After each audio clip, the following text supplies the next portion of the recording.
அதிகாரம் 26.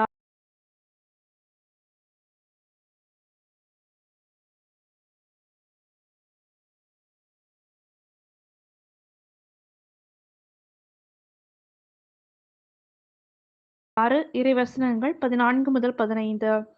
அக்காலத்தில் 12 ஒருவனாகிய யூதாஸ் இஸ்காரியோத்து தலைமை குருவிடம் வந்து, இயேசுவை உங்களுக்கு நான் காட்டிக் கொடுத்தால் எனக்கு என்ன தருவீர்கள் என்று கேட்டான். அவர்களும் 30 வெள்ளிக்காசுகளை எண்ணி அவனுக்கு கொடுத்தார்கள். அது முதல் அவன் அவரை காட்டிக் கொடுப்பதற்கு வாய்ப்பு தேடிக் கொண்டிருந்தான். புளிப்பற்ற அப்ப விழாவின் முதல் நாளில் சீடர்கள் இயேசுவை அணுகி வந்து, நீர் பாஸ்கா விருந்துண்ண நாங்கள் எங்கே ஏற்பாடு செய்ய வேண்டும் என விரும்புகிறீர் என்று கேட்டார்கள்.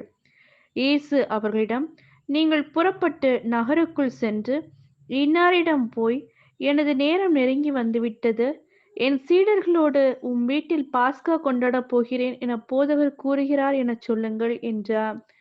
இயேசு தங்களுக்கு பணித்தபடியே சீடர்கள் செயல்பட்டு பாஸ்கா விருந்துக்கு ஏற்பாடு செய்தார்கள். மாலை வேளையானதும் அவர் 12 பந்தியில் அமர்ந்தார். அவர்கள் உண்டு கொண்டிருந்த பொழுது அவர், உங்களுள் ஒருவன் என்னை காட்டிக் கொடுப்பான் என உறுதியாக உங்களுக்கு சொல்கிறேன் என்றார். அப்பொழுது அவர்கள் மிகவும் வருத்தமுற்றவர்களாய், ஆண்டவரே, அது நானோ என ஒவ்வொருவரும் அவரிடம் கேட்கத் தொடங்கினார்கள். அதற்கு அவர், என்னுடன் பாத்திரத்தில் தொட்டு உண்பவனே என்னை காட்டிக் கொடுப்பான்.